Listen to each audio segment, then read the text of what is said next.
and is a constant invitee and participant or speaker at different seminars and leadership forums, including the IDSA, the place I work, the Defense Services Staff College, the Army War College, the Officers Training Academy, the Armored Corps Center and School, the United Service Institute, the FICCI, India Foundation, and the National Security Guard. We're really indeed honored to have you here today with us and looking forward to your inputs.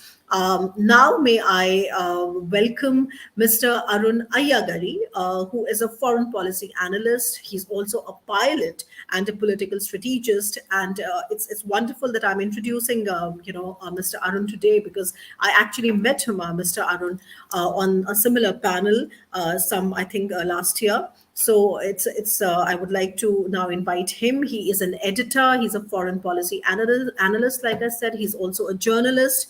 He's been a speechwriter. He is a speaker himself. He's a campaign consultant, a campaign manager. He's been a chief political strategist and also a talk show host. So he really dons many hats and with elan. He is a fellow at American Indo-Pacific Forum think tank in Washington, D.C., where Mr. Ayyagari is also a certified substitute teacher in the state of New Jersey. And he teaches various advanced classes in U.S. history, in social studies, in advanced math, in the middle school and high school, etc. What is special is that he also teaches rocket science and aerospace engineering to cadets in the US Air Force. He himself is an advanced pilot. He's a commercial pilot. He's a drone pilot, a ground instructor, and a first lieutenant in the United States Air Force Auxiliary, a graduate of South Brunswick and East Brunswick Citizen Police Academy. Mr. Ayyagari completed his Master of Science in Electrical and Computer Engineering, Master of Arts, and he has a Master of Arts in Political Science and MBA. So I think he has all the right combinations for making today's discussion really interesting. So this was a brief profile of all our speakers for today. I am sure everybody has joined, and with this, I would like to begin, today's discussion. Just a few housekeeping announcements before I begin. So what we are going to be doing today is that we are going to be having 2 rounds of discussions. I'm going to be inviting each one of you, starting from Professor Nalpat, to make your first intervention. And your interventions, please restrict yourself to the time, which is 5 minutes each. So once you make that intervention, we will go in for the round 2. But first, let's look forward to having a discussion in the first round. And with this, let me first invite Professor Nalpat for making his intervention. Dr. Swasti, sorry to interrupt. Let us welcome Dr. Anderson as well. Exactly. Oh, yes. So I'm sorry. Yeah, I'm sorry. We also have with us Dr. Walter Anderson. Yes, of course. He is just, my sincere apologies, but Dr. Walter Anderson, of course, I have read his work, and he's a political analyst, and he's an academic, he's an academic. He is a PhD in political science from the University of Chicago. He served as a senior adjunct professor of South Asia Studies, so he knows India really well. Dr. Anderson has served as the administrative director of the South Asia Studies program from 2012 to 2017. And as the Johns Hopkins University representative to the American Institute of Indian Studies. And prior to joining the Johns Hopkins, Dr. Anderson served as chief of the U.S. State Department's South Asia Division in the Office of Analysis for the Near East and South Asia. He has held other key positions within the State Department, which includes being Special Assistant to the Ambassador at the U.S. Embassy in New Delhi. And he's been a member of the policy planning staff in Washington, D.C. He's been a member of U.S. Foreign Service at Moscow and Pakistan as well. So obviously these 2 regions really interest India a lot. He previously has also taught at the undergraduate program at the University of Chicago. He has taught at the College of Worcester, which is Worcester, Ohio. He has also taught at the Allahabad University in India. Of course, he has taught at Johns Hopkins University graduate program, and he has taught at Tongji University in Shanghai, which was a graduate studies program. And Dr. Anderson's current research involves Hindu nationalism and India's assertive foreign policy in the Indian Ocean and its littoral. He has published widely. Of course, I myself has read, his works, but his other publications include the Brotherhood in Saffron, the Rashtriya Swayamsevak Sangh, and Hindu Revivalism, a view to the inside, and a forthcoming book on Hindu nationalism. So he's credited with numerous articles in academic journals in the US and India as well, and in the press. So I'm very happy to welcome all four of you, extremely distinguished panel for today. And like I said, that we should now start the first round of your interventions, and I will start, and we will follow this particular order, and we will start with the Professor Nalpat. So, Professor Nalpat, could you please unmute yourself while one speaker is speaking? Please, the rest of you should be muted to avoid any disturbance. And Professor Nalpat, I will now have you go. So, could you please make your first? Thank you. Thank you very much, Shweta, and thank you very much for having invited me to the show. And Walter actually was kind enough to write an introduction to my previous book, which came out in April, Geopolitics of the 21st Century, a compendium of writings. And before that, in August of last year, there was a book called 75 Years of Indian Foreign Policy by Rupa. And in that book, I had pointed to the necessity almost of India and the United States coming together. That did excite a certain amount of controversy. Remember, this was August 2022, not August 2023. And there were, some comments made that why was I being so partial to the United States and to the Americans? Well, the book was basically about Indian foreign policy over 75 years, its successes, its failures, and what needed to be done. And after that, there's a new book which is going to come out by around September. You will see it in the book stands. It's called Cold War 2.0. And the reason for writing this was essentially to show why an India-US alliance, why a foreign policy symbiosis between India, the United States, democracies, and some other countries is essential. It is in the context of Cold War 2.0, which is now going on across the world. We all have seen Cold War 1.0, mainly between the US and the USSR. And we didn't really realize it. It basically tiptoed in on us, and it became more manifest after COVID. But the reality is that there is a new Cold War now. And some of us, for some years, have been calling it Cold War 2.0, again, to a certain amount of criticism by various other friends and colleagues, and I accept all that. But the reality is actually that today you have a China where you have the Communist Party led by General Secretary Xi Jinping that is clearly out to assert its primacy in the global order. And the first, the Eurasian continent, well, as far as the Eurasian continent is concerned, a case can be made that as a consequence of the Sino-Russian alliance, that a large part of the Chinese design in the Eurasian continent has already been met.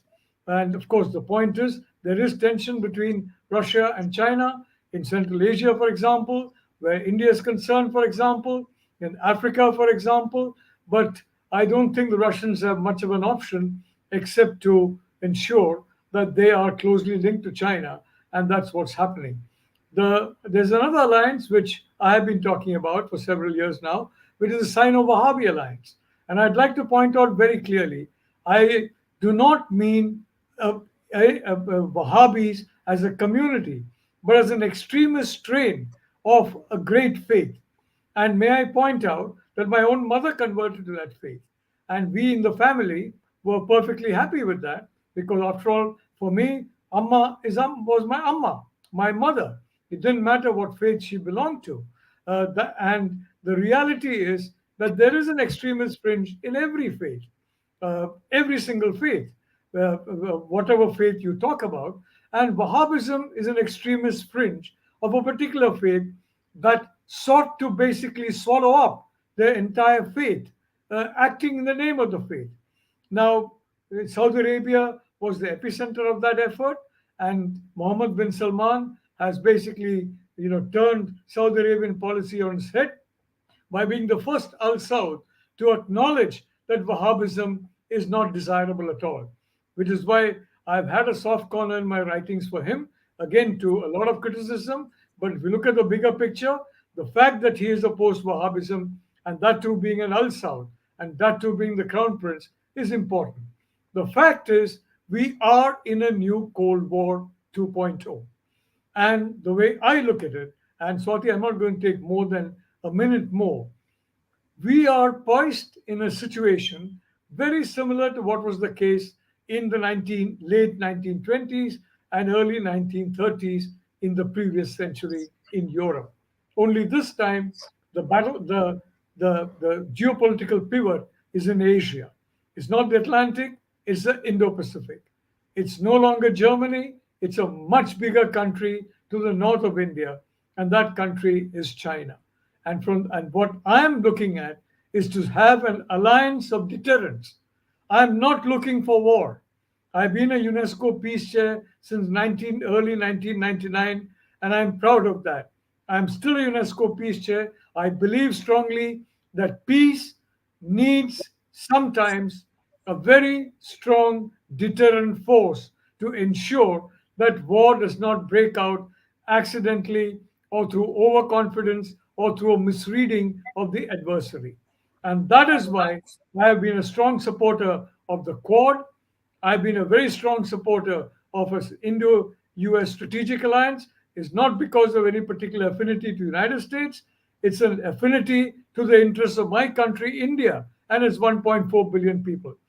Joe Biden, his Democratic Party, well, there are many points on which they have expressed themselves pretty negatively, where India and Indian policies and certain Indian parties are concerned. But you saw the warmth between him and Prime Minister Modi. And may I end by saying that warmth is the warmth of a necessary friendship. In India, we have, my own marriage was a love marriage, and thank God it's endured for 38 years because of the patience of my wife, and I look forward to the enduring for our lifetimes.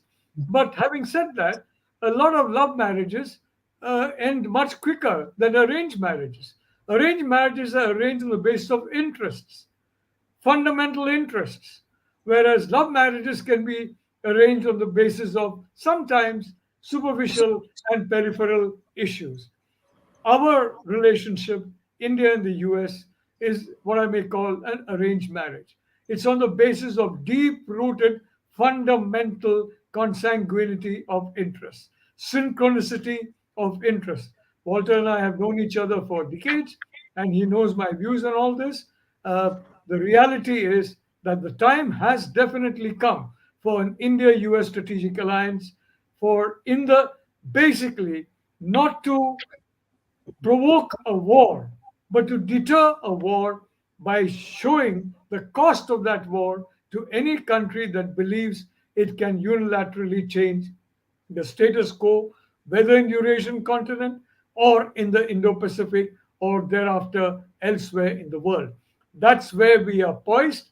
That's exactly why I wrote the first book, which came last August in Rupa, about Indian foreign policy, what it was, what it should be, and why I've written this book. And it's being published by Penguin. It will be out in the bookstores in September. I've written this basically to give an exposition of why I believe it's an inevitability that there should be a strong India-US strategic alliance. Thank you.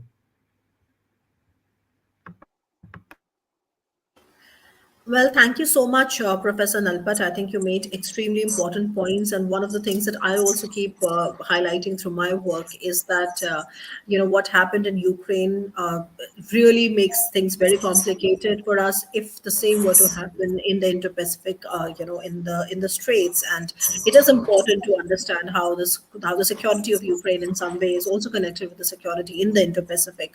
So I'm glad you brought that up. I'm also glad you brought up the deep state interest that drives the India-US partnership today, which is basically based on convergence of our interests. Now, without losing any time, I would now invite Lieutenant General Shokeen Chauhan. Sir, the floor is now yours, and please make your intervention for the first 5 minutes, based on which we are going to have a later discussion. So I'm going to mute myself. The floor is yours. Thank you very much. I hope everyone can hear me. Yes. Thank you, Professor Narapat. Very, very strong opening statement. I'm a soldier, so as a soldier, I have very different take on certain issues. But I must firstly give you my experience of when I was going to the United States as a member of the U.S. India military strategic talks that was held for the first time in 2011, and I was the co-chair from the Indian side. And I remember entering the U.S. at Chicago. The talks were scheduled to be at the Pacific Command in Hawaii. And the first thing the customs officer there asked me was, what can the US learn from the Indian military? Or what can the Indian military learn from the US? So this is something that actually we need to talk about, we need to discuss, because within our nations, there is a huge space of uh, the Pacific Ocean, and the Indian Ocean that separates us actually geographically. But as Professor Nalapat said, geography is now actually, has brought us together again. Reticence and reluctance are actually two words that apply most to the Indian-US relationship that is now emerging as a strategic partnership. As large democracies, large militaries, our togetherness is something that will hold the democratic world together. There's no doubt in my mind. But yet, our relationship has not been easy, actually. We've been pummeled by changing dynamics of the world order, the pattern, expectations, structure, gravity of threats, and most importantly, the assessed timeline of the future are also dynamic today that it's almost impossible to have a common perception on these. So there are actually great changes in the way the US and the and India think of most issues. But recently, the visit of Prime Minister Narendra Modi to Washington, has changed the thought processes both within the bureaucracies and the political structures of our country. We always have been of the opinion that the US is trying to balance us with Pakistan. And today, the US strategic approach towards India is based on the perception that India will be a foil against China in a fast rising competition between the world's two most powerful nations. I am aware that the US has shown immense patience in developing this relationship and taking it to the level of a strategic partnership. I recall very early, I was a young major at that time, the 1991 Kick-Lighter proposals and the 1992 commencement of Exercise Malabar. These were two beginnings. And actually, slightly later, when I was serving in the army headquarters, we had the first exchange of experts between India and the US. India was at that time fighting a war in Kashmir with Pakistan. Pakistan had unleashed a huge amount of terrorists inside, and we were going to great lengths to explain to the US that these terrorists were actually not local Kashmiris. And at that time, the US just refused to accept. So actually, it was during one of the visits of the US military that I was chartered to interact with that I brought a Pakistani terrorist whom we had caught and introduced him to the US military to say that, look, here is one guy we've caught. And please believe us when we say that these are Pakistanis and not indigenous Kashmiris who are inside Kashmir. So we've had our differences, we've had our problems, we've had our discussions, we've had hesitation between us. But today, as China looms, the threat of China looms onto the free world, onto the democratic world. India will have to accept the fact that we are going to be a bulwark. We are going to be, we are going to hold China in the Himalayas. She will not be able to expand, and we will need the US's help for that. And the US is also aware that she needs India's help in the Indo-Pacific region. And it's important for both of us to understand that we need each other. And this need that we have, we both of us have, must transform into a sensible strategic alliance between India and the US. India's reticence and reluctance in the early years may be blamed actually for cementing the Indo-US relationship, but we simply did not believe that the US would change transformationally, and therefore much of the time that we sort of pushed this away was because of the fact that we were not willing to believe the change of the US's perception towards us. It is we have been actually, much that the US feels probably. India has never been naive about our security needs, but over the last couple of years, especially since Galwan and that terrible that terrible interaction that we had with the Chinese, our concerns have now turned into something that's extremely important, and we are now quite clear, at least in the military, at the strategic level, that we need the US, we need the technology that the US has, we need the weight of US's power, we need a backing, and we need to be clear that we can't fight this alone. Thank you so much. Back to you. Thank you so much, Lieutenant General Chauhan. I think you made a very important point, and I think it is really important that earlier that we were using Russia to balance China, and that option is really, I would say, appended because of what is happening in the world.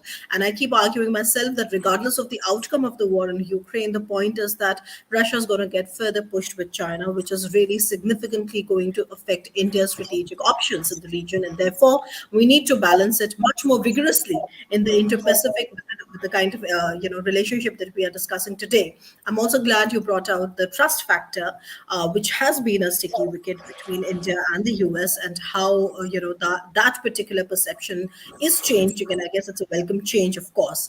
Now let me go and invite our third speaker for the day, Mr. Arun Ayyagari, and looking forward to hearing your remarks, Arun. Please time yourself for 5 minutes first, and then we take it forward. Thank you. All right, can you guys hear me? Good. So the good thing is there's always two good things about being part of a forum. One, you get the best gracious introductions ever about yourself, so it feels good. And two, you get to meet very accomplished fellow participants, just like today, right? Very honored to be part of the AIPF webinar and my fellow participants. Since I'm both a soldier and a political analyst, so I'll start with the politics. I always say there's three types of ticks. One is politics, two, geopolitics, and three, optics. That's all there is to any international or foreign event. For example, since the title of our conversation talks about latest visit of Modi, I'll quickly touch upon that just for 30 seconds. In this context, when Mr. Modi visited US last month, I think the last week of June, the optics was all the fanfare surrounding Modi, right? A lot of media, a lot of press coverage, that's all the optics. The politics is Joe Biden, the president of the United States, he needed to attract the Indian voter base. That's the politics of it, and it applies to the Indian counterpart as well. And then the geopolitics is about furthering bilateral relations in a mutually beneficial way. Now, at a very high level, since I'm also an instructor and a teacher, I would like to follow that path. I would like to break down the U.S.-India relations into 4 time periods, and I will grade them. Right, I'm going to grade the relations, starting from independence, which is 1947 to 1971. That's from Truman administration to Nixon administration.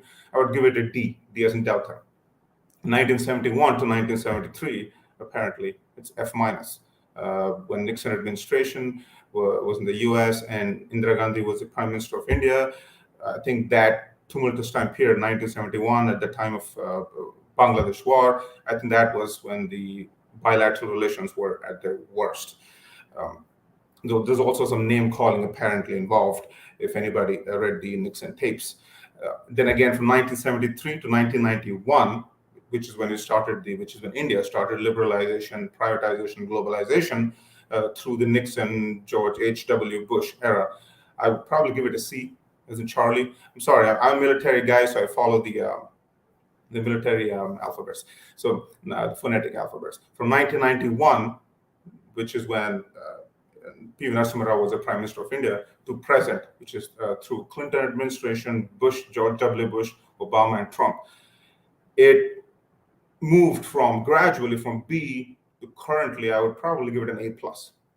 So if you look at these in the hindsight, if you look at all in retrospect, if you look at all the time periods, trust, I think, is a key word. I think that's a key word which is driving the U.S.-India relations. And I'll tell you why trust is such an important word, because India got a lot of exceptions from the United States. That also shows a special bonding, I should say. First of all, nuclear power. Although India did not sign the NPT or the CTBT, it still gets access to the nuclear fuel.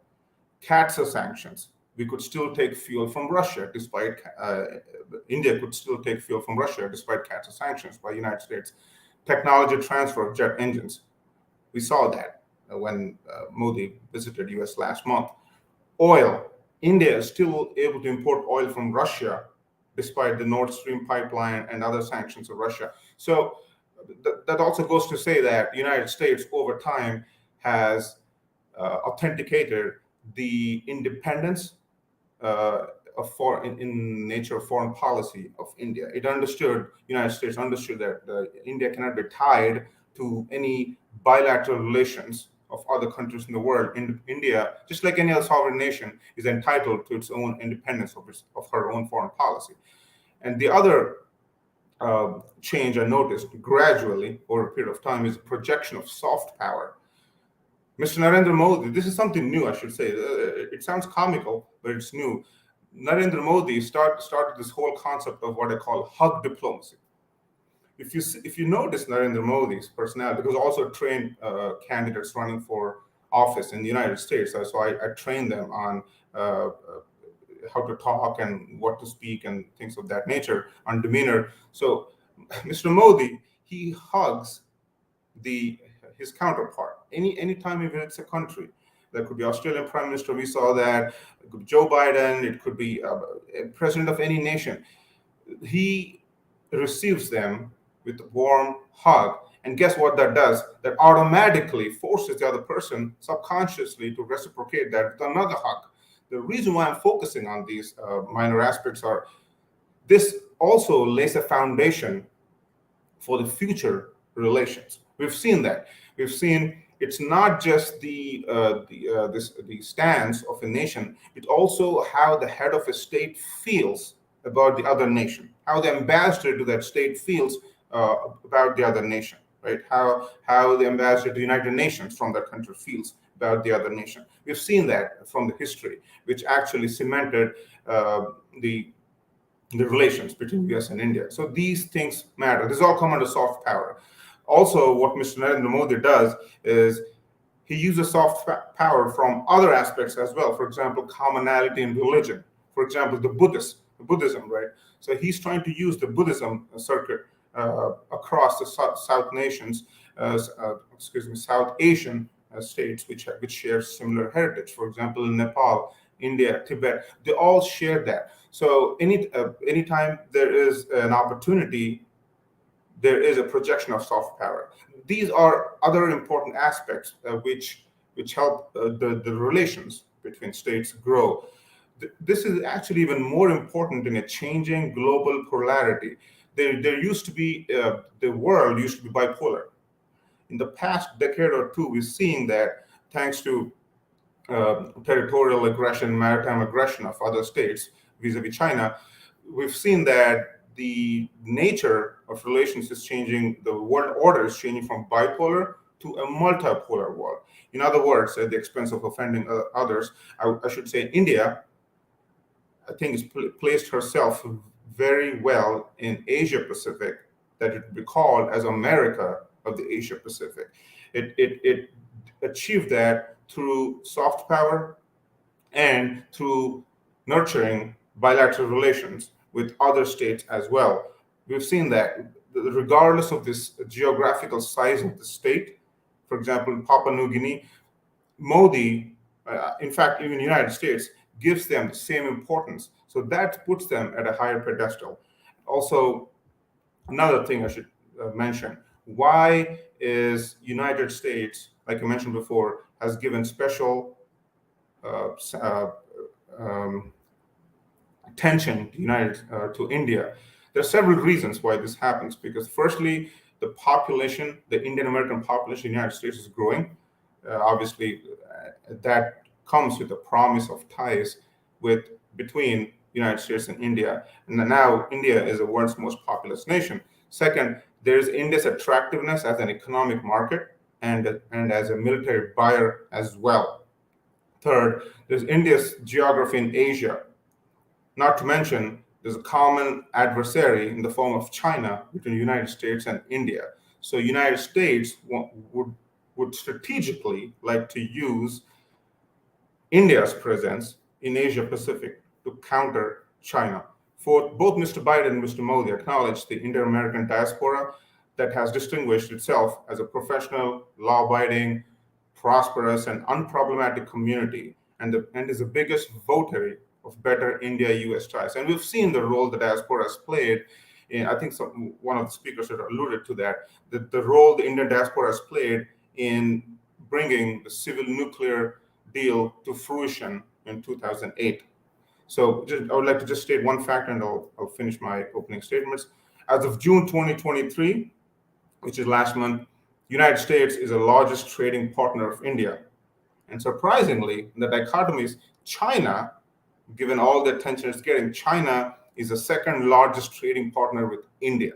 So as we can see, all the other geopolitical rivalries aside, the trade and economy sometimes is independent of the foreign policy views of the nations involved. So there are other challenges I would like to talk about, but since I've been a moderator myself in the past, so I'm very sensitive to time. So I would try not to exceed my 5 minutes. So yeah, I'll talk about challenges later, but I'll stop at that. Thank you. Thank you, Arun, for your intervention. And I think, we would definitely, as we go ahead, we would like to have more discussions on this entire understanding of how just by having enough trade, you still cannot rule out the possibility of conflict. I mean, we saw that happening in Russia.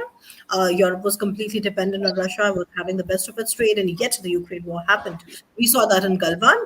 So one of the things that I think everybody now agrees to is that trade will slowly become more and more strategic, and it is an irreversible trend. It will take time, so the decoupling is not going to work right away. The de-risking has to be understood better. It will go on slowly and steadily. But that was a very important point that you made, and we'll take it up further. With this, let me now welcome and also introduce, Dr. Walter Anderson for his remarks, and eagerly looking forward to hearing your remarks, sir. So you have 5 minutes out there to make your first intervention, and then we'll move on to the second one. Thank you. Thank you very much. I appreciate Mr. Rajagopalan and Ms. Rao for organizing a discussion on what is a very important issue for our two countries, in fact, the world, to look at, and that is the larger Indian Ocean issue and the challenges that both of our countries face today. In this 5 minutes, I want to sort of look at the U.S. approach to India. What does the U.S. think of India? And the second one, if possible, I'd like to sort of talk about what the U.S. can do to strengthen India. And I should keep in mind, for those who have been watching polls in the U.S., India comes near the top of foreign countries which Americans feel a sympathy for. And in the U.S. Congress, there is strong U.S. support, as was reflected in Prime Minister Modi's visit to the U.S. Several weeks ago. And when he addressed the joint session of Congress, and if you have a chance, go to YouTube and watch that and watch the reaction of both sides of the aisle.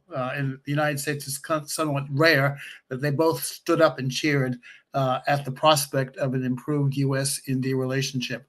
And I think that is, as other people here have mentioned, that's a very likely possibility given the common threat from China. I want to start out with an issue that one of our, Mr. Iyengar, brought up in his talk, and that was the nuclear deal that was signed in 2008. I was in the United States. I was in India at the U.S. Embassy in the early 1990s when the move began to shift to a more stable relationship with India, and it had a lot to do with then a rising China, though the true implications of that were several years away before it became the case. But what the U.S. began to do was, for those who have followed U.S.-India relations in the early 1990s, began to put into place a series of measures that would improve what had been a rocky relationship with India by the U.S. ever since its independence in 1947. Those efforts in the 90s led to talks 2005, 2008, leading to the nuclear deal that provided for a resumption of U.S. nuclear fuel and technology to India's civilian nuclear facilities after 3 decades of blocking such trade. And India, in its turn, agreed to IAEA international safeguards on its civilian facilities. Now, what's most interesting about this nuclear deal was its geostrategic implications. The deal signaled the U.S. goal of forging a stronger relationship with India that would be in a better position to constrain a rising and assertive China. Even though that deal did not involve, as several of our speakers have mentioned already, a treaty relationship with India. And it's something that we have sort of lived with for a while. And it's one of the misfortunes of getting older is we all pass away. And a person who recently died, some of you know the name, at least know the person, is Tom Thornton, who played a significant role in getting the U.S. to move closer to India. Well, that was very difficult in many ways. The U.S. concern and Indian concern with an assertive and rising China remains the key guiding principle, though not the only one, behind a increased U.S.-India security ties.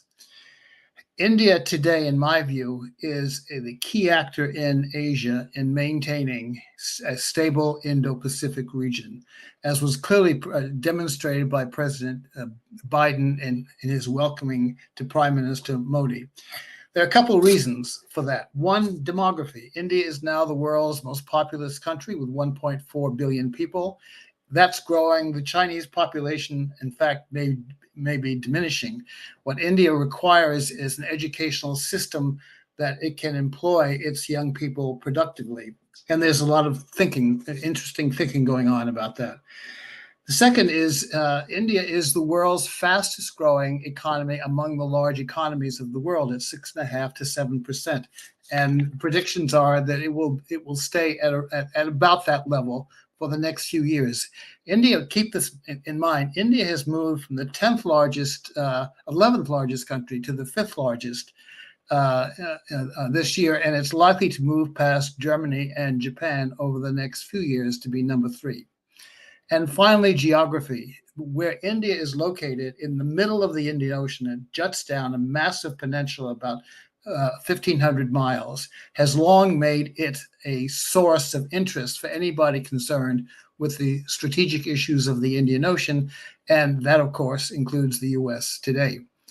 The Chinese threat to the Indian Ocean area and to India has not diminished over the past 3 decades. If anything, a stronger China economically and politically makes the Chinese quest to resurrect the idea of the Central Kingdom one recognized by its neighbors, a more important consideration.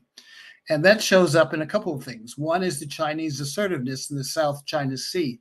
The Chinese have virtually declared all of the South China Sea within what they call the 9-dot line, and that overlaps with with claims of neighboring countries like the Philippines, Indonesia, Vietnam. Then, of course, the issue that has been, very important to India is the dispute along the long Himalayan frontier, including actual fighting on the frontier between India and China. Then there's the military presence of China around Taiwan and some of the Japanese islands that reach down from the mainland islands of Japan. And then there's the effort to punish Australia for its criticism of China's handling of the COVID crisis. Now, these steps have produced a backlash, such as the 4-nation Quad, Australia, Japan, US, and India, which partly involves security cooperation. Then there is the relationship of Australia, US, and UK, AUKUS, which has an exclusive military dimension. Then there's higher GDP outlay for military, Japan, Korea, and India. Maybe we want to get into that because I think that's an important consideration in development. Yet there's also a certain caution among many of the nations of Asia about offending China, given the economic power and military power of China. And I think that's where it requires a presence of someone like, or a country like the US to provide a certain strength and reality to a issue of China asserting itself in the Asian region. Now, these shared strategic objectives among several of China's neighbors do not mean they support a security treaty resembling NATO. And India, as some of our speakers here have already said, is not likely to sign such a treaty, though there is certainly a tilt, which we may want to get into that. While our countries tilt somewhat towards each other, there still remain several key differences between them. One is the military rule in Myanmar, the theocratic regime in Iran, open criticism of Russia's aggression in Ukraine, and growing purchases of Russian energy. But the issue of China is by far the most important issue, and makes these other questions that can deal with. The US and all countries that have relations with each other have points of difference. The US and Canada have points of difference, and we do. And the differences we have with India, are not nearly as significant as to undermine the issue of China, where the US, is in many ways working with India to build up India's strength. And I'll go into that later if I have time, because I think I'm running out of my time. Anyway, thank you. Thank you so much, Professor Anderson. It was really wonderful listening to you. And I think with this, we have come to an end of the first round of discussion. I think several important factors were raised. In my opinion, I would, as we go ahead in the second round, I think we would have more crystallized discussions on certain things. Of course, there is a rise of multipolarity, and the rise of multipolarity has also sort of, brought about this entire discourse on what is meant by friendshoring and what is meant by, a different kind of strategic, so to say, options that the US is also sort of playing with, because how do you then sort of, turn the multipolar world order into a win-win situation for the US and not really look at it as a zero-sum game. So I think that's important. We would like to hear more on that. Definitely, I think in the India-US equation, there has been a respect for India's strategic autonomy. Arun has also mentioned how there were exemptions from CATSA sanctions India has received. India has also been allowed to go on with its oil trade despite the G7 oil ban. That is an area that I work on, so I definitely know what kind of a situation that was and how India really actually landed up helping the G7 price cap agenda by buying more oil from Russia that allowed for the Russian oil to reroute, etc.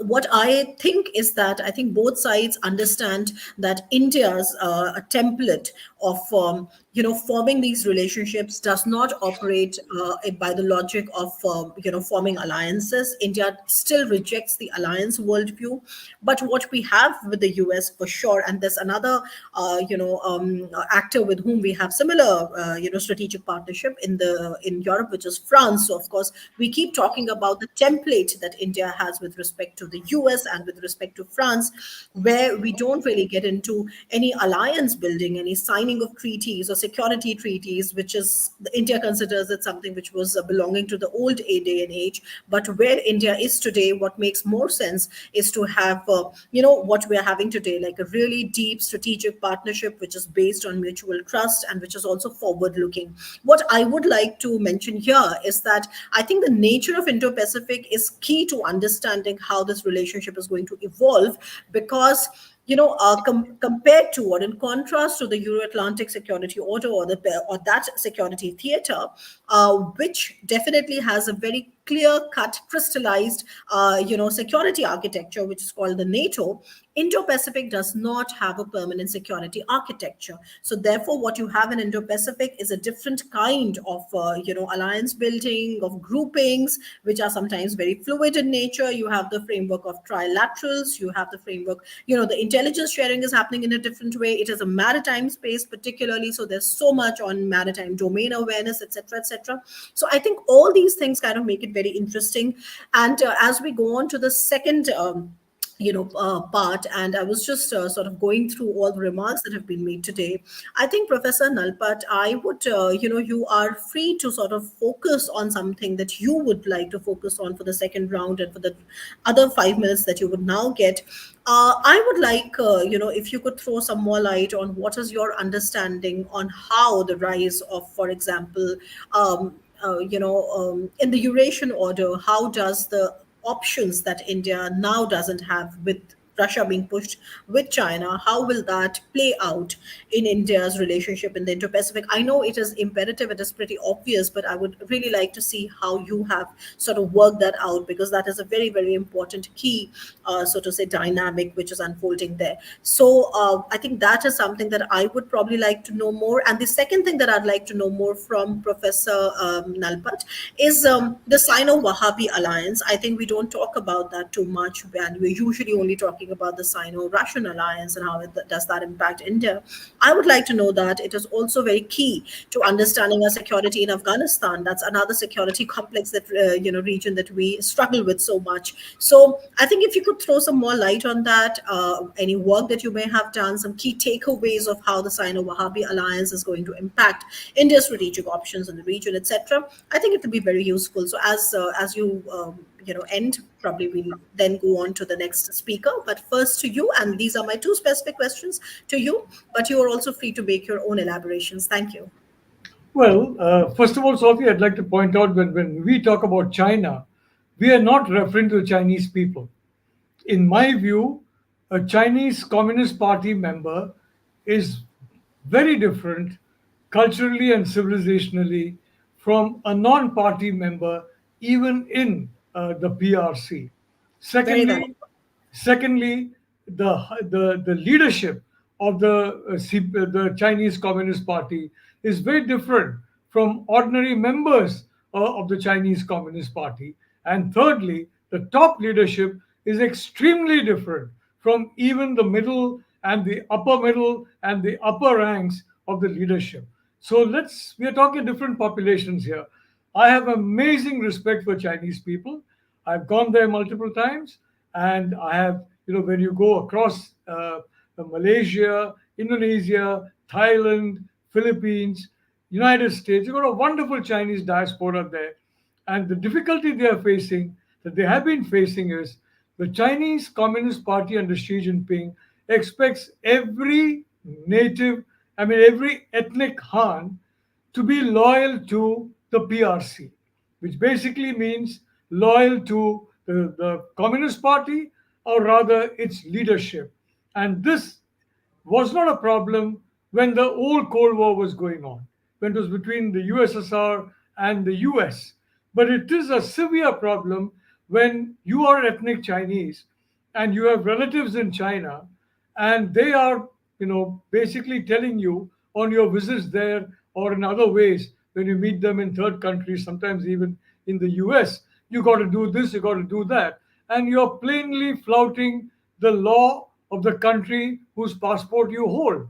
So that is a severe problem that is being faced by ethnic Chinese, and many of them are, I'm happy to say, moving away from this fascination with China, this identification of China with communist China.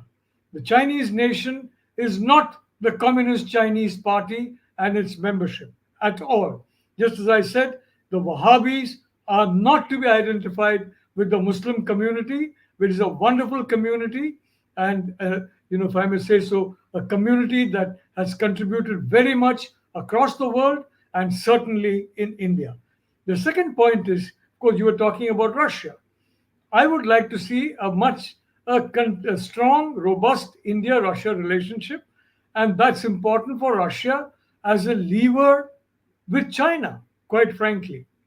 If you didn't have the India relationship, Russia would have to cut far more, if I may say so, slack in that sense for China, and be very much more in China's grip than it is today. What degrees of freedom it has, in a significant way, it's also because of the close relationship it has maintained with India.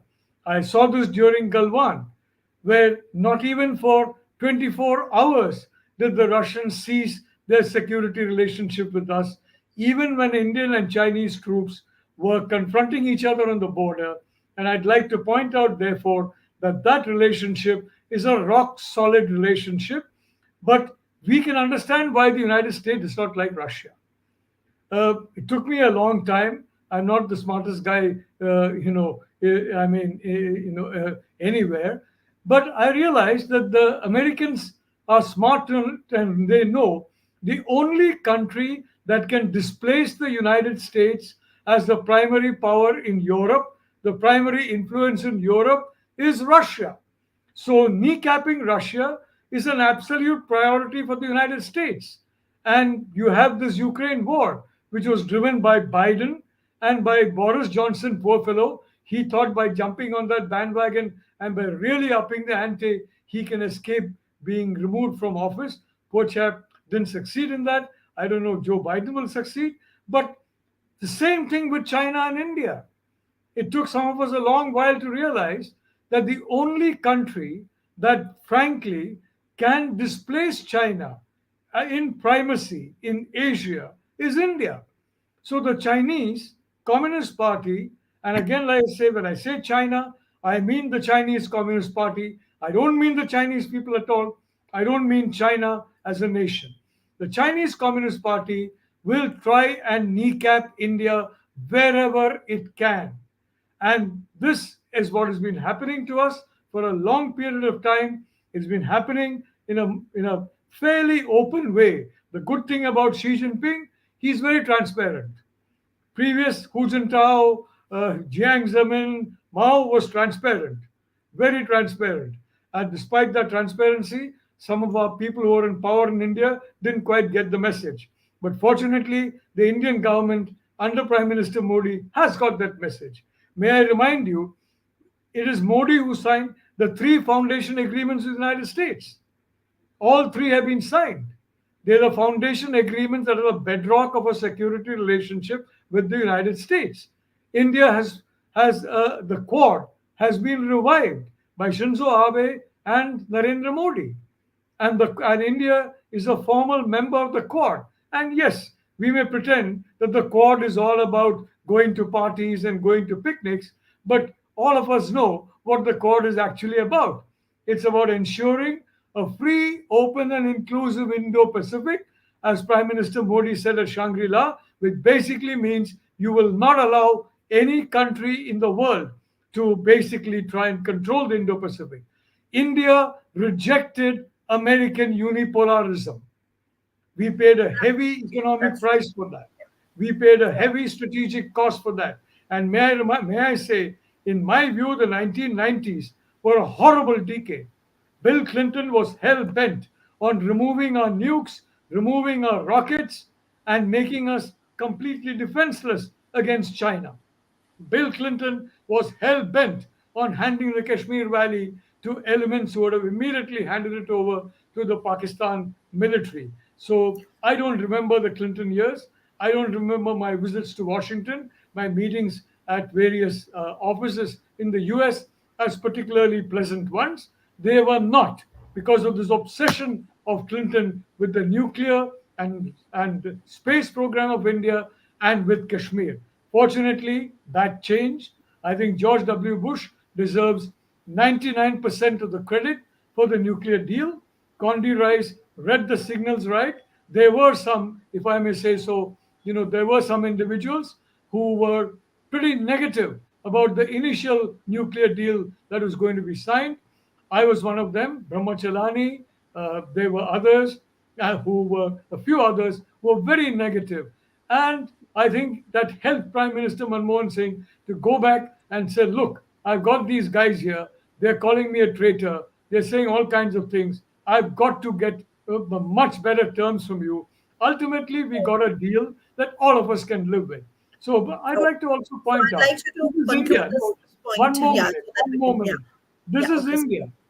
This India, the Archaeological Survey of India, for 140 years, the 36% of the national monuments were the graveyards of British servicemen who died in India. Died, guess what? Died defending British colonialism in India. Well, those graveyards are going to be maintained in the future, but certainly 36% of our important national monuments are not graveyards anymore from 2021. The CRPC, the IPC, we're talking about the 1860s, and that has continued until Mr. Amit Shah, a day before, has basically said they're going to be scrapped. This is India. This is India of That's an right. oral tradition. We believe All in right, the oral tradition. but I We would believe have in our, I in would our, have to in our word yes of request honor. you to wrap. That Maybe is we can much take it better up at a than anything maybe we written. Thank you, Swati. all right. I'm so sorry. Because I'm not really doing the most pleasant thing right now. I'm also, moderating the session, and the time is important. Well, yes, I think that was an important point.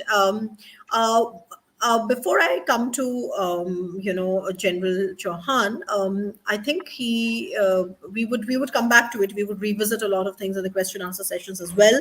But one of the things is about that you mentioned about India and Russia having a rock solid relationship. Of course, it is, and one of the ways in which we balance one of our key elements of strategic autonomy is this multi alignment that India has, and I keep arguing that India's multi alignment is not an equal distribution. Of course, under the current strategic environment, it cannot be. So, the kind of so Quad is not equal to BRICS, it's not equal to SCO. So, it's not an equal distribution. Having said that, India's multi alignment is extremely important to India's worldview. And my worry is that you just mentioned a rock solid nature of the relationship, but we have to reckon to the fact that all the Ukraine war proceedings and the technological being cut off from the technological, elements and components and chips. I mean, Russia has really not been able to give us the remaining S-400s, and nobody believed that in India till the time the Indian Air Force actually slashed our procurement budget. So I think these are the kind of complexities that we are heading towards, and this is how when we're talking about weapons diversification, interoperability, technology, I think these are the kind of things which are really taking our time when we are doing all this research. So I mean, but that was a very important point that you brought out, that indeed Russia is very important for India's multi-alignment, and it will remain so. And I guess everybody that is our strategic partner today understands that really well. Now I'm coming to General Chauhan. I think he mentioned then that the relationship has not been easy, and there has been a trust factor. The trust factor, I mean, everybody has mentioned about the trust factor. I would really want to know from you, sir, and of course you are free to make your own observations, but I think I would like to know from you is that why? Because you have been in the army, and it really took 2013, 2014, 2017 Doklam, and then 2020 Galwan for India to become more proactive in its, China stance. So, if you could throw some light on that, we know that India and the US have signed foundational agreements starting from 2016, and those agreements have actually been tailored, specifically tailored for India's needs. So, whether it's the LEMOA or the COMCASA or BECA or ISA, and now all the strategic trade authorization that we have with the US, even like going some years back, how do you think this particular thing unfolding in how we manage the LAC and the China factor? That's one thing that I'd like to know from you. And the other thing that I'd like to know from you is that how do you perceive the lack of teeth that Quad has? Quad is often criticized for not having enough teeth to take on China. And out of all the members of the Quad, India perhaps is the only member that has really been very, very sensitive on that issue. So other members, even though they do not say the same in the Quad framework, but of course the security discourse has considerably changed in Japan. The security discourse has changed for Australia. I mean, they have their own things with China. They have security treaties with the US. So how do you perceive that, that lack of teeth? So these are my two specific areas that I would like you to focus on, but you are, of course, free to focus on what you find worthy. Thank you.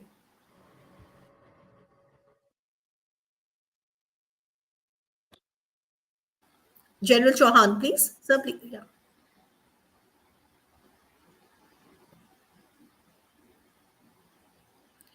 Thank you, Swati. Yeah, we'll have to cut down it a little. So please be mindful of wrapping it within 5 minutes precisely. Okay. Yeah, I will try and focus on the issues you want me to focus first. And then, of course, there will be no time for anything else. But let me tell you what are our concerns. We are absolutely clear about what US means to the world. We're absolutely clear that the voice of the United States is an important voice. It's a decisive voice. But where was our concern in the 1990s, in the 80s? Arun spoke about his gradation system of the 80s and the 90s. The issue was that we were at war with Pakistan. We felt the world was not understanding us. But at the same time, the US was also arming Pakistan and also arming, Taliban against the Russians. So that was our first issue of concern, that when we are talking about neighbors who are adversarial to us, why doesn't the US understand that they are adversaries, and why is the US still arming them? That was our first issue of concern, and that was something that whenever we spoke about it in various fora with the United States strategic community, we could not get them to understand that we were sensitive to the arming of Pakistan. We were sensitive to what was happening in Afghanistan. We were sensitive to the US engagement with China, because we were very clear from the very beginning that moment China rises, she will be a threat to us. And when we felt that the United States was not understanding our views, we automatically felt that, well, maybe the US is not serious to interact with us, and maybe the Russians understood. I've been also the strike corps commander of the Indian Army, one of the largest corps commanders. I mean, one of the largest corps of India, which is supposed to mandate it to go inside Pakistan. And I held this very massive exercise with the Russians in 2016. And at that moment, when the Russian generals came over to India and we were sitting down and talking, I found them much more sympathetic to our threat perception. This is something that I feel that the US has not understood about India's threat perceptions. We look to the west, we find Pakistan. We look to the north and the east, we find China.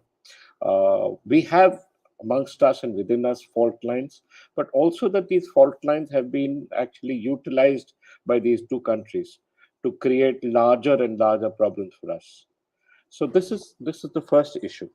The second issue was of Asia.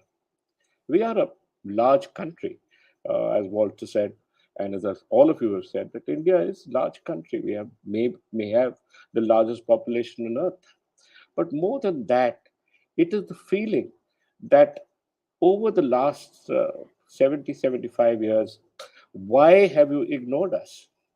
Why have you ignored a country of the size of India? The strategic significance, as Walter said, absolutely. We're a peninsula that juts 1,800 kilometers into the Indian Ocean. You can't do without us.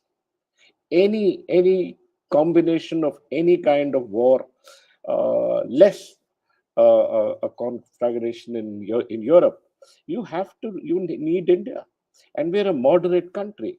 And despite us being moderate, despite us being sensible, despite us not coveting someone else's territory, we still feel within our hearts that we're not being understood or we're being misunderstood.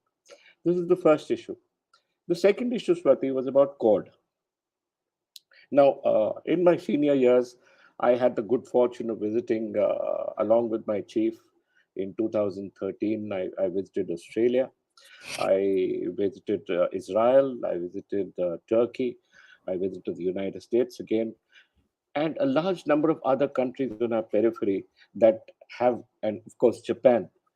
And when we were talking about the kind of size of their militaries, Swati, uh, the Australians have 100,000 people. I had 100,000 in my corps. India has 13 million people, 13 million soldiers in arms. We need those. And when we talk that we are an alliance with a country which has 100,000 soldiers, out of which 25,000 soldiers are at one time uh, in a rotation that Australia carries out between its army. At each time there is just one division that is, operational, and the rest of the three divisions are not. Similarly with Japan, you can plan any military alliance, but a military alliance also has to have an equality of the firepower, equality of people, equality of the burden that that particular military will carry.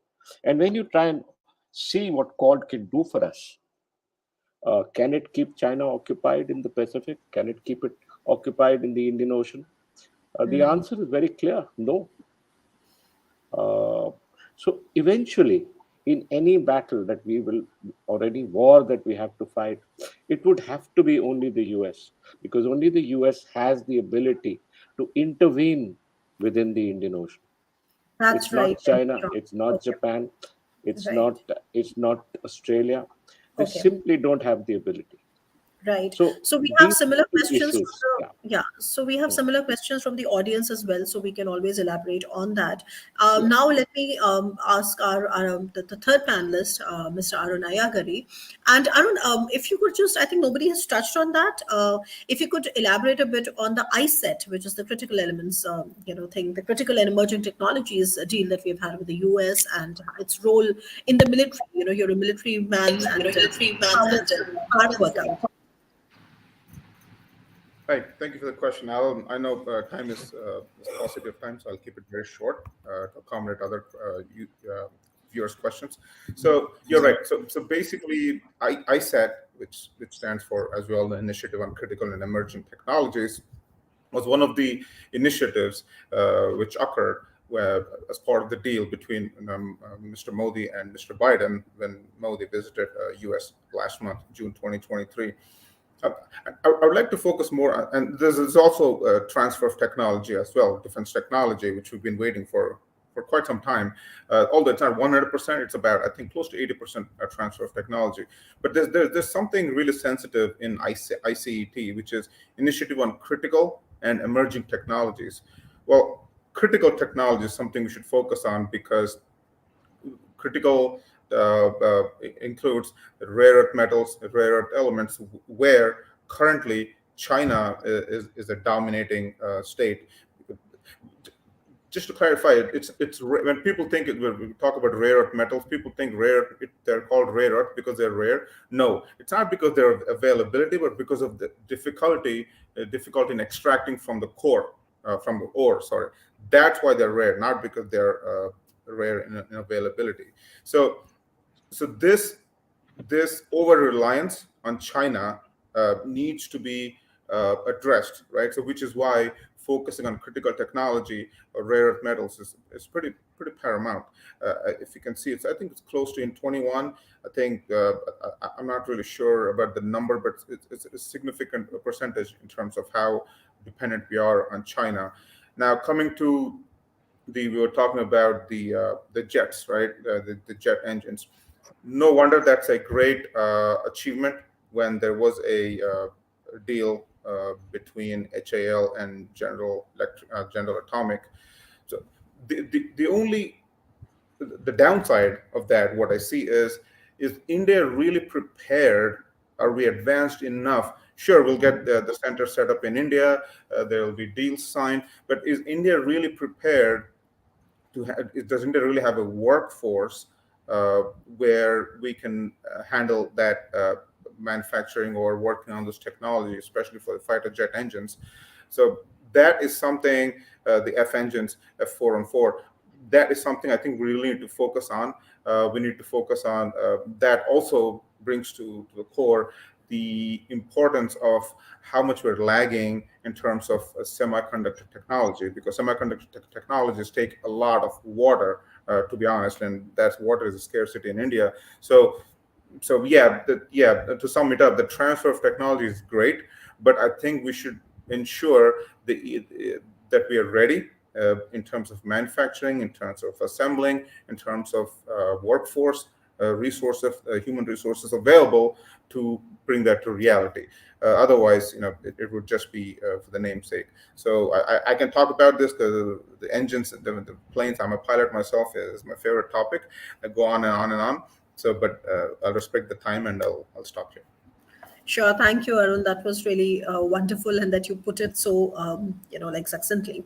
Now, coming to Professor Anderson, I think one thing that is usually talked about, you brought it up again, and that's my specific interest also, is that about the trust factor. So often in India, there is this discourse of, you can't really rely on a country like America because America has not really been, standing by India the same way as Russia perhaps does. So I think you did touch upon it. And, because you have been so closely involved with all the background work that goes on in changing foreign policy, etc., I think I would like you to sort of elaborate more on the trust factor. Of course, it's changing, but is it stable enough? Or is it only got to do with the rise of China? I mean, of course, it is a catalyst. We all understand that that's where it's gravitating. But what are your views on that? And anything else that you might like to point out as well, Professor? But of course, please keep in mind the fact that we are running out of time. So, yes. Right, I'll keep it short. The issue of trust is an interesting one. But I think you have to sort of, as you well know, what is foreign affairs all about? Foreign affairs is not a marriage. I think a point that Professor Nalapat brought up. It's a matter of interests, and it changes. Therefore, so to expect that a country is going to have a similar set of interests from 50 years ago to today is ridiculous. Countries move by interests. Interests change depending on the circumstances. It just so happens that now you have a situation in Asia where you have an aggressive China, in part incentivized by a growing economy and by an enhanced military. And so, we're responding to it, and India is responding to it. Australia is responding to it. Vietnam and other countries are responding. One of the, I think, major problems that the Chinese have done is to irritate all these countries, and they're starting to cooperate with each other. What is Quad all about? It's not purely a defensive, though defense is involved in Quad. AUKUS, what is that? Is purely defensive. And then there are other things. Several countries, including India, have increased their defense appropriations. And I think that's important. And that what is that a reaction to? It's a reaction to the rise of China and the aggressiveness of China. I wanted to say something else, sort of go back to two comments that I think Professor Nalaput had raised, and that is China and Russia. The Chinese, I lived in China for several years, the Chinese have never been all that enamored by Russia, and vice versa, the Russians by China. Their relationship has been purely one of interests with each other. And I think that remains the case. This is not a marriage. It's not something where you have two cultures. It's not like us and in a certain sense, India or us in the UK. The Chinese and the Russians have long had a strong dislike for each other. You're starting to see that again. If you look at the Chinese press is already beginning to question whether the Russians can stand up to the West, to NATO. And there are suggestions that it might not be. Now, don't forget, the Chinese press is controlled by the party. And the very fact this is getting into the press. The other thing is, somebody mentioned that they've had these peace agreements or peace talks, on Ukraine. The Chinese have attended those. And in those peace talks, they have actually been, I'm told, somewhat supportive of something that could end the fighting that's taking place in Ukraine, because they realize it presents a real problem for the Chinese, long-range problem that they want to avoid. This is no longer a situation where they can sort of sit back and observe it calmly. They can't do it. The other thing I wanted to raise very briefly, someone had mentioned the Chinese, how are the Chinese themselves developing? I can tell you that when I was in China and I worked with students, the Chinese mindset is changing. Karl Marx would be horrified by China today.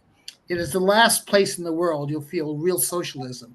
You have probably more capitalism in China than you have in the United States, in fact, in some ways, or in India, as a matter of fact. You have in fact, this has been somewhat concerned Xi Jinping, is what do you do with this large and growing China that's now accustomed to a much better lifestyle and in travel? You've had 300,000 Chinese students in the US, and this has been true for the last several years. They, by and large, they've gone back, and they have had an influence on Chinese thinking. So I think what you have, and the other thing to change is Chinese becoming more traditional. Chinese, several of my students were going home during vacation to family shrines, which is a historic thing that the Chinese traditionally did. Extended families had a shrine. And at certain times of the year, they would go back to the shrine. I found my students doing that. And when asking them, well, what about all this communism? What did that do, you were thinking?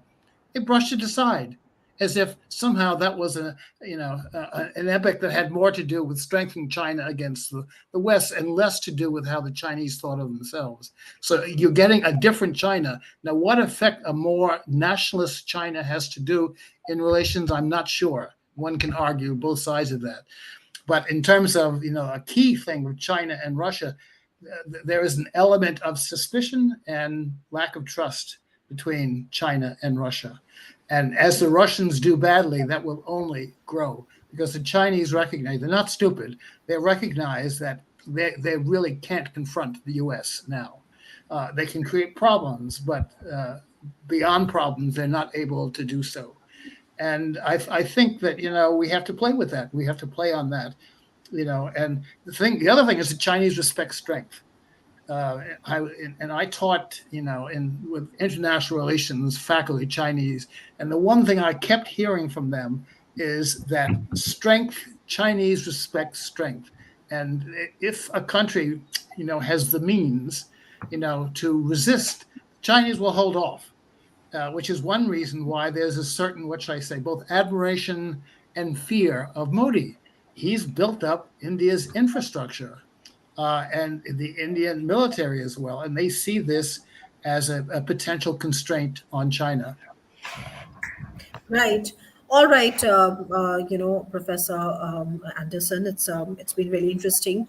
Now, you know what? We are really flooded by a lot of questions, and that's what we've been doing backstage, just trying to align the questions. For that, let me invite Shiv Kumarji. And Shiv Kumarji, you can start asking, some questions, introductory questions, and then we'll take it forward. Sure. Thank you to all the panelists. It is no surprise that we are running so short of time. With the wealth of knowledge and experience that we have from the panelists and the amount of information that they can share across a wide range of topics, I'm not surprised that we're running short of time.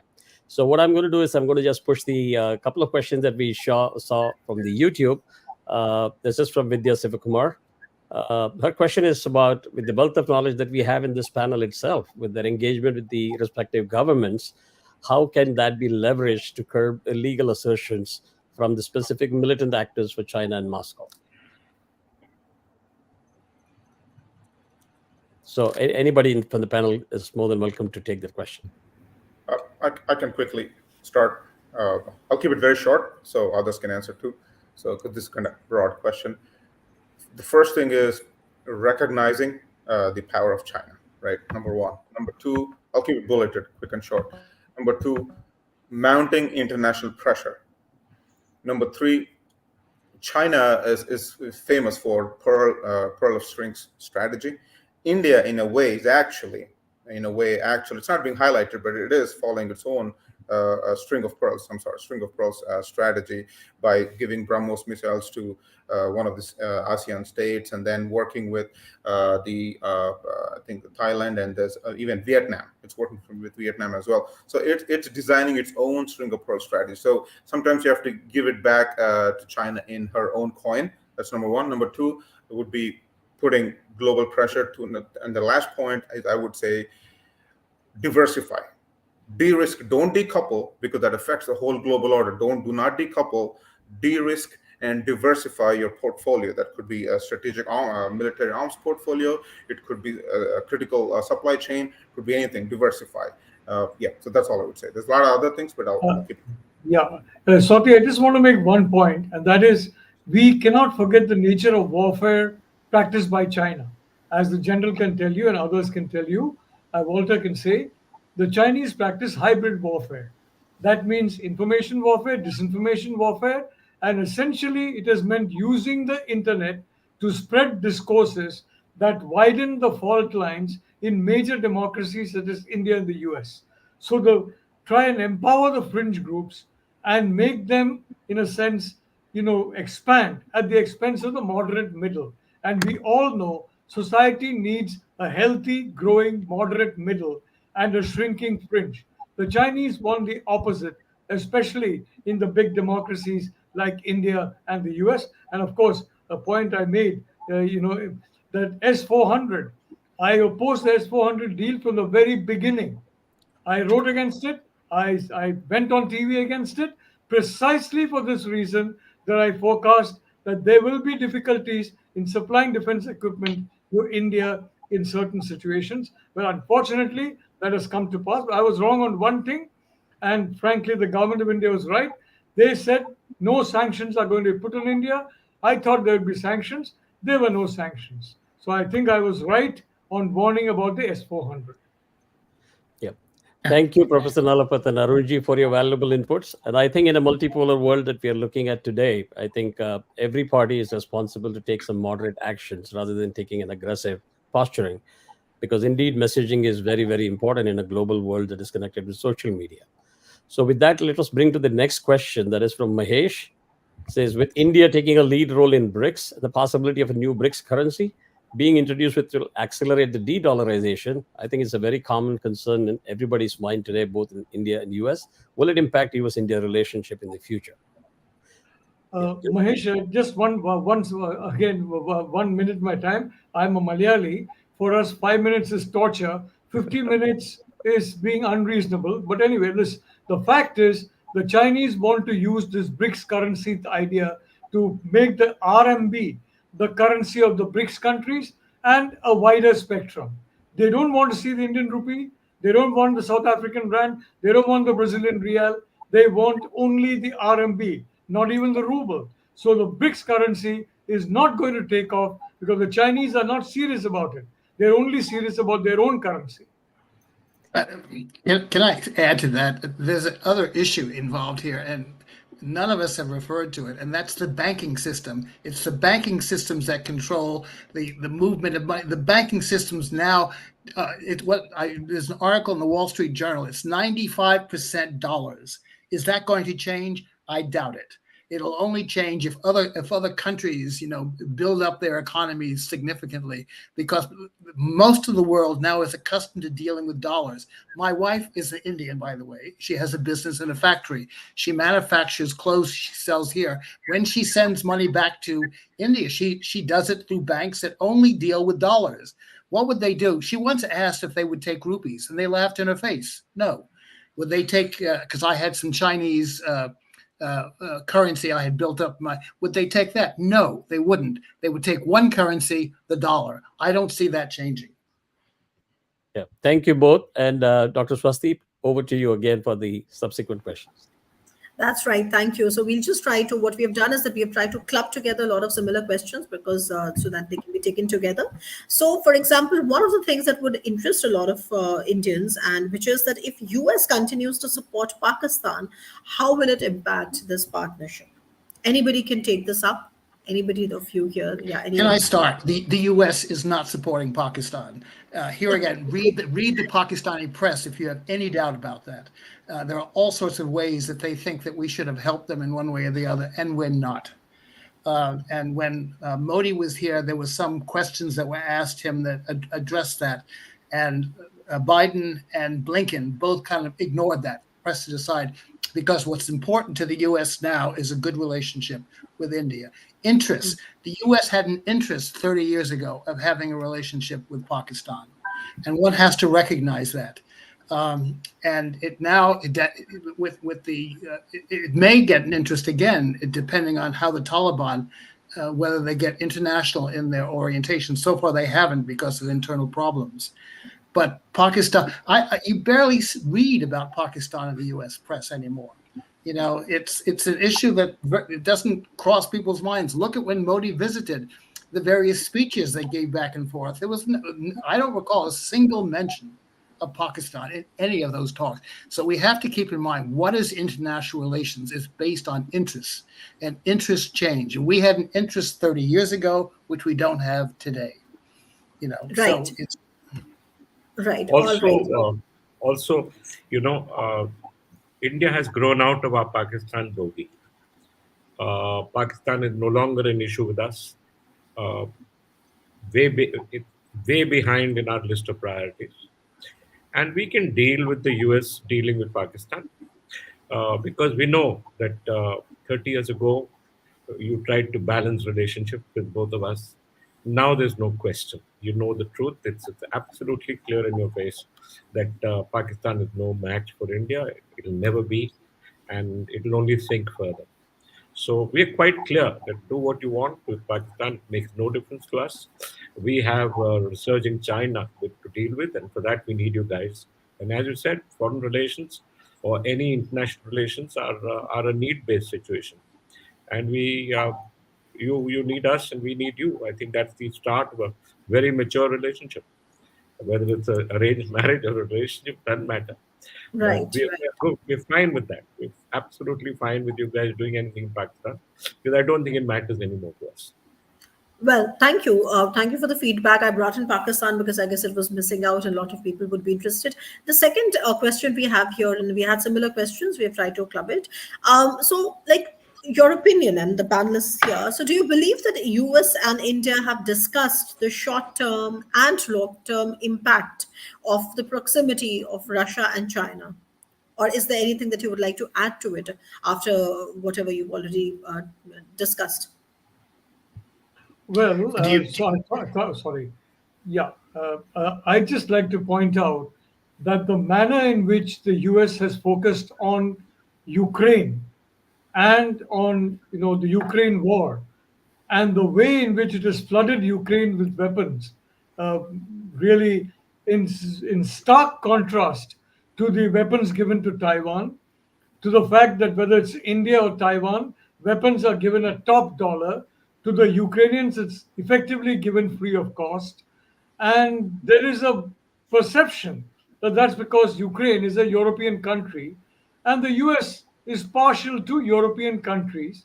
And Europe, of course, naturally is partial to European countries, but we don't see the US as a European country.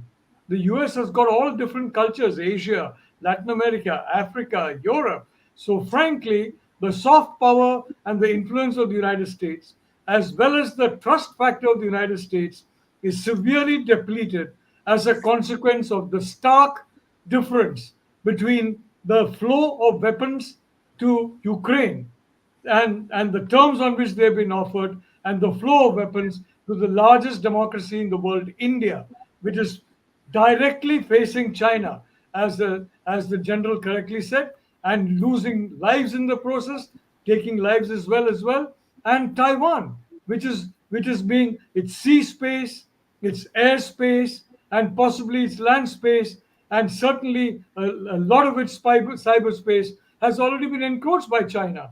And what is the US doing about it compared to what it's doing in Ukraine? So I'm sorry to say we have gone back to 50, 55 years ago, when the perception was the US is only interested in Europe and not any other continent. I'm afraid the Ukraine war has had that particular cost to the US, to the US soft power in this part of the world.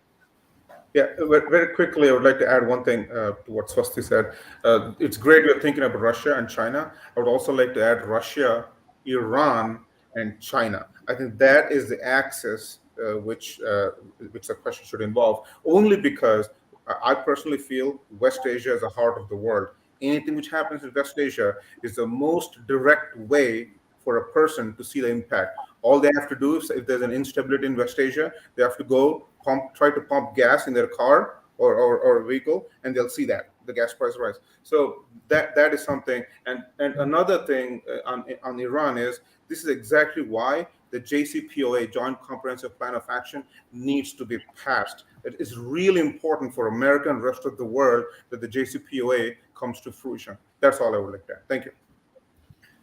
So very quickly, just the last question, because it was something else, which is that how do you think that this partnership, which is India-US partnership, is going to get Global South the kind of attention and benefit that the Global South has been asking for? I think the very yeah. Please go ahead. No, please go ahead. Yeah, just a quick comment. So I think the very fact that US is assigning so much importance to India, be it part of the climate deal discussions or otherwise, I think that in itself is a fact that the Global South is gaining prominence, and again attributing to the fact that the whole world is multipolar and pluralistic in nature, that itself is putting Global South in the pedestal. Yeah, sorry, Mr. Nalapat, go ahead.